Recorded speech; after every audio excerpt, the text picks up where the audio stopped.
Okay, good morning. So, tinetest na po natin yung backhoe. Manuel, durun ta madam dapat niya. Aji... Tira.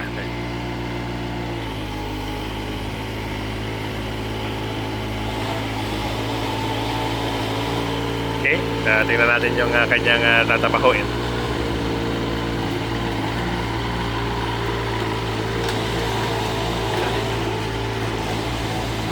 Okay, so ang next na ayusin po rito itong kanyang blade. At talagang napahirapan po siya sa last na trabaho niya. So ipapaplat na lang natin. Ito po, mayroong konting kwan dito na paghukayan.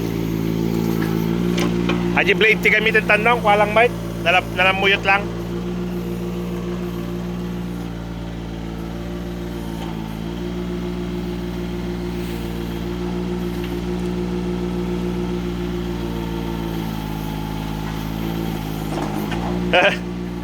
Lakas na, umaangat na.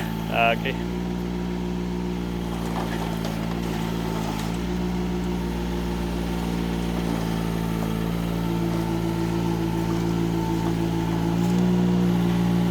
Ito po yung kinukuhanan natin ng spinach. Maganda po itong gulay na to, napaka-healthy then napakadaling patubuin kung saan-saan po sila tumutubo. Marami na rin po tayong na-harvest. Ang ginagawa po nila dito po. Yan. Kanyang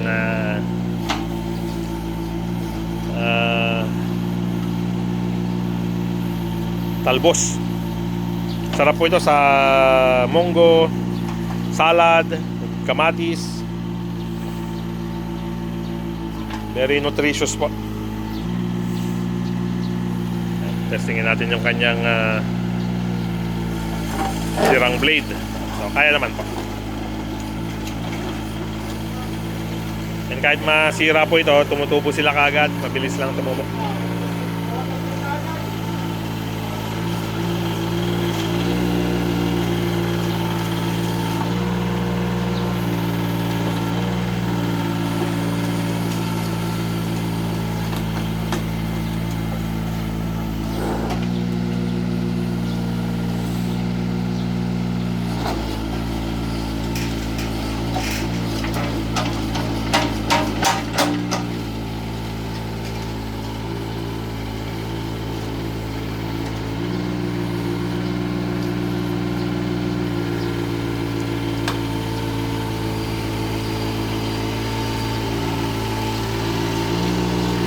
Napaka-ideal po nito sa mga mini development.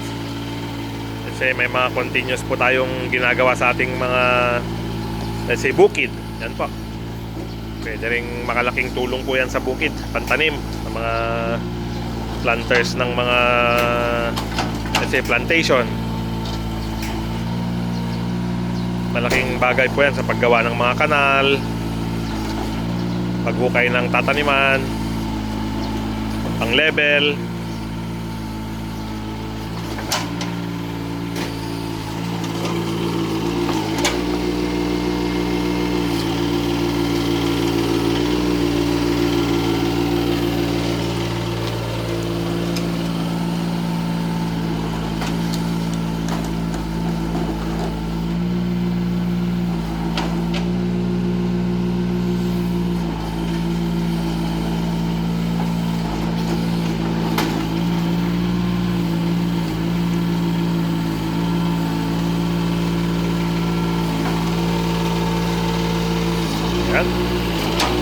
So, tingnan po kahit magipit-gipitan. Mas maganda pa po rito, articulated po ito. Ibig sabihin kahit maghukay po tayo pa side view at tatama na yung isang trackpad niya, pwede pong ibaliko yung kanyang arm. So articulated po ang tawag.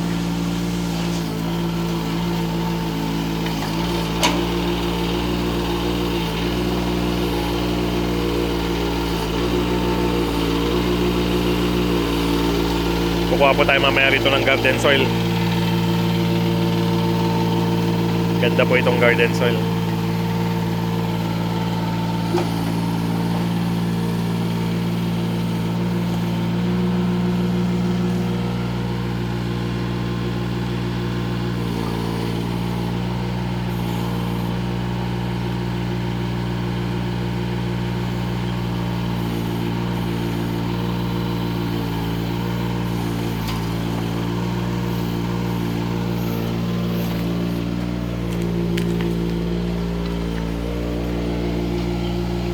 And then ibabalik po natin yung original bucket niya, mas maliit na mas malapad. Ito po kasi talagang ginamit to sa pangkanal.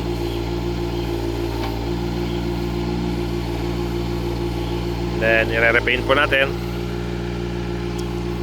para pogi. Manong, padalanan ta ano mapasidsid. Ah.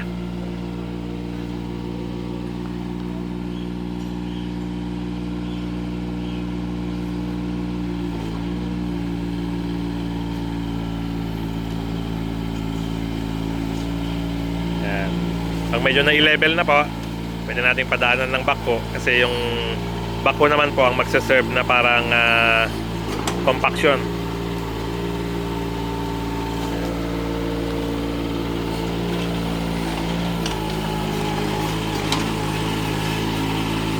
Yes.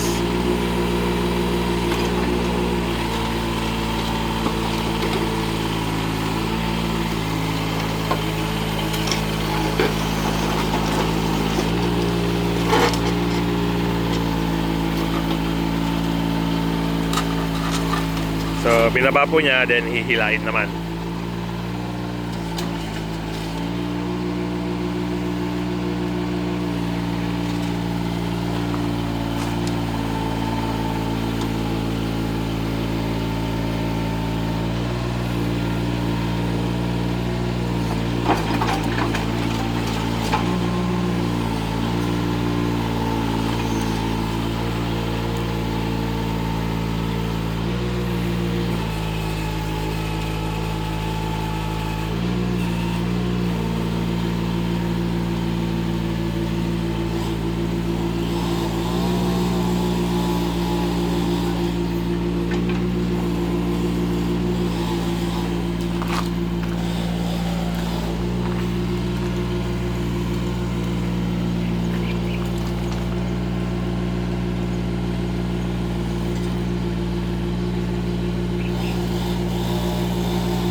Man Joel, pabalintay kanti kwa temperature gauge kan pressure gauge sa mechanical eh.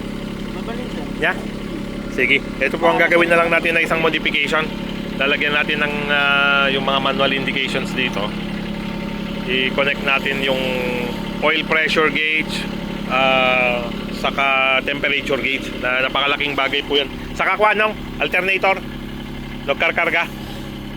So malaking bagay po na may mga indications tayo nun na nakikita ng operator na nagkakarga yung alternator niya, yung temperature niya para hindi mag-overheat, saka yung engine oil pressure na gumagana yung engine na oil pump. Okay? Manong, daman di pa special mission ko, di atras ta.